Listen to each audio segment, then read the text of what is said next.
what do you talk about learning languages? Yes. Is you learn like the top 100 words, Yes. or maybe it's the top 300 words, and that gets you 80% of the way Yeah. there. And learning Dutch, when I was living there, I probably did about 300 words. Okay. I cannot speak. I was not good at that. My accent is horrible. Ik spreek een beetje Nederlands.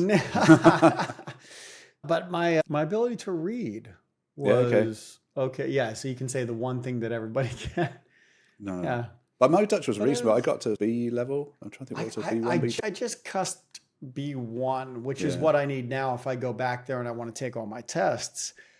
But it was interesting to watch my friends learn Dutch versus how I learned Dutch, because I learned it through a tutor. Yeah. I had my books, you have your exercises. A lot of my friends were Indonesian who had come over and they were like nannies for kids. Okay.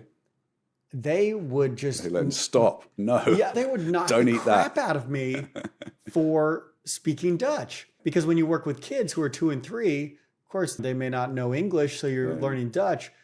But it was funny that they couldn't spell or read, Okay. but they would know how to speak. And they Yeah. would speak so much better than me. And because they had practiced speaking, Yeah. they could speak to a whole wide variety of people.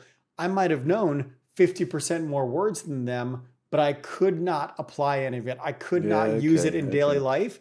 And they might only know 100 words, but they could talk to everybody. Yeah. And I was okay, like, that practical application is always something.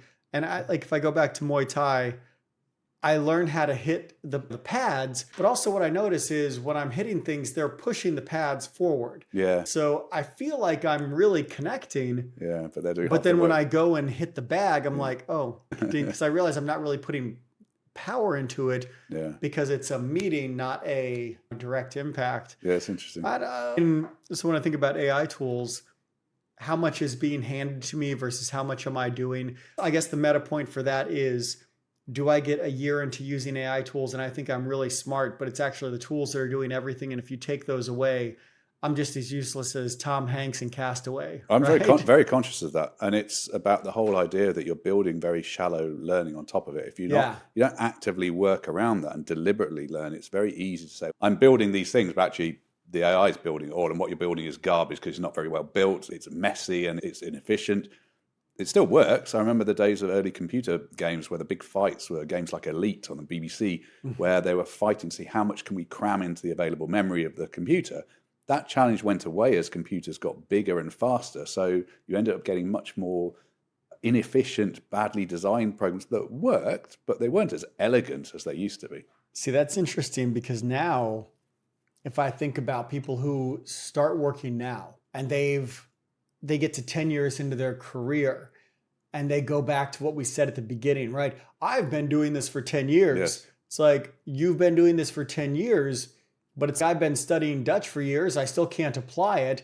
You've been doing this for 10 years, but you've been using all these tools that do things for you. You don't actually have any skills. No. You can't move to that level of deep craft mastery because you've been relying on everything and you have not taken that mindset of I need to learn or I need to go deeper on something, and you've always stayed at that surface level. I worry that we could create this whole situation that it becomes really difficult to near impossible to make a leap from a mid-level, let's say, designer or engineer to someone who's really Actually credible changing and things, smart. yeah. But also maybe there's just less roles at those high levels. And so maybe, Yeah, it could be. maybe that's okay. Do you know one thing that I'm very deliberate about how I use Cursor now? It was Visual Studio Code. But how I use Cursor now is that I keep my AI away from the actual coding environment, the IDE. Now, it's got inbuilt Copilot in it. So if I'm typing code, it will suggest alternative things. And you've even got a panel where you can ask it to generate code for you. I deliberately don't use that. I use ChatGPT as my... There's better things out there, but I get on all right with ChatGPT. I use ChatGPT to give me my code output, and then I cut and paste the bits that I want and put them in my IDE. The reason why I do this is because I want to actively go through it manually so I understand what each bit is doing. Because if I just cut and paste, or if I do it within the actual environment itself, I become very passive and I don't understand what's there. And then when it goes wrong, I can't do much about it. So I very deliberately keep this, and that's how I keep my system 2 thinking layer in between the two. And I find that works for me. It's the reason why plumbers are still very highly paid and have Yeah. jobs. All right, we're going to get kicked out of here. Let's get out. Good to talk to you. Sounds good.